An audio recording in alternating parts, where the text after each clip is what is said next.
Hello whiskey lovers and welcome to another one of Mark's Whiskey Ramblings, and today I want to return to one of the most famous, if not the most famous distillery on the planet, Glenfiddich. 2 years ago they launched the so-called experimental series, which consisted of 4 releases. They started off with this one, the Glenfiddich IPA, in which the Speyside craft brewery was commanded to create a bespoke beer, an Indian Pale Ale IPA, and then the beer amazingly was discarded. The beer was not for consumption, but the casks were imbued with that, impregnated with that beer, and then Glenfiddich put on their single malt to create this experimental release. The second one was this one. It's not XX, it's 20, because this one was composed by 20 casks that the 20 ambassadors had selected, hence the fingerprint on the bottle. Still one of my favorites. The third one was this one, the very popular and very hyped Winter Storm, and that's what this video is all about, so I'll come back to that in a minute. But then finally there was also this one, the Fire and Cane, a bit atypical for a Glenfiddich, to be sure, because this was a peated whiskey, a peated Glenfiddich, hence the fire, only 8 ppm, but still peated barley. And the cane refers to the fact that this whiskey was matured on Caribbean rum casks. But anyway, the third release, this one, let me put that aside here. This one is called Winter Storm, and it's a 21 years old, and it was so popular that it sold out very quickly. Maybe it's because it came in this beautiful beautiful big box, but anyway, it sold out very quickly, and so Glenfiddich had to release a second batch and even a third batch. It's bottled at 43%, but what makes this Glenfiddich 21 years old Winter Storm so special is the fact that after 21 years of bourbon maturation, it got a finish for 3 months on Canadian ice wine casks, hence Winter Storm. Ice wine, you say? Ice wine, from the vineyards of Peller Estates, which is in Canada. It's on Niagara-on-the-Lakes. I'm sure you've heard of the Niagara Falls.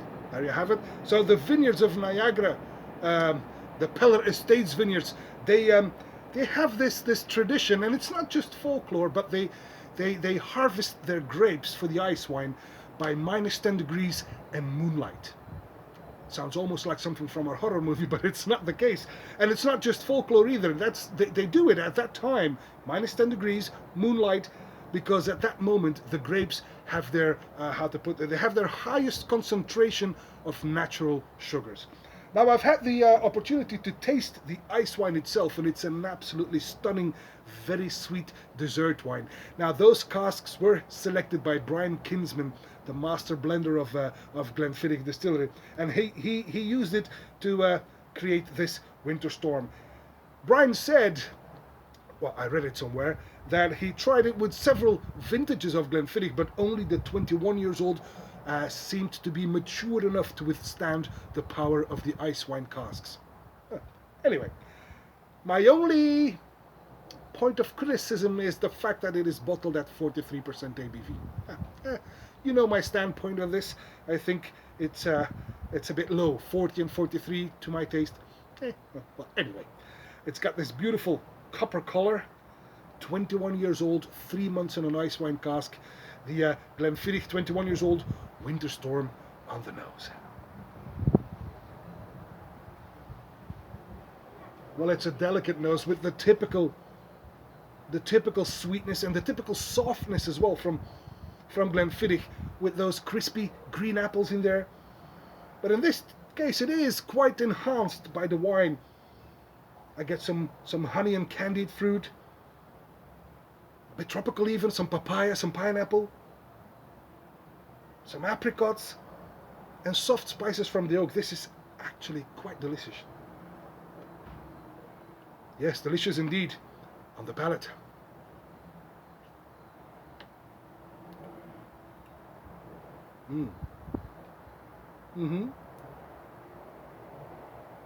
Creamy, tropical fruitness again. Now I get some lychee, some orange marmalade, apricot candy. It turns just a tad bitter mid palate. It's just I'll be honest, it's good. It's very good, but it cannot live up to the nose, in my opinion, on the palate. very good, but the nose was much more, it promised a lot more than what you get on the palate. Although it is quite, it's silky soft and delicious, but on the nose I was like, wow. On the palate I'm like, okay, but not wow. Anyway, on the finish.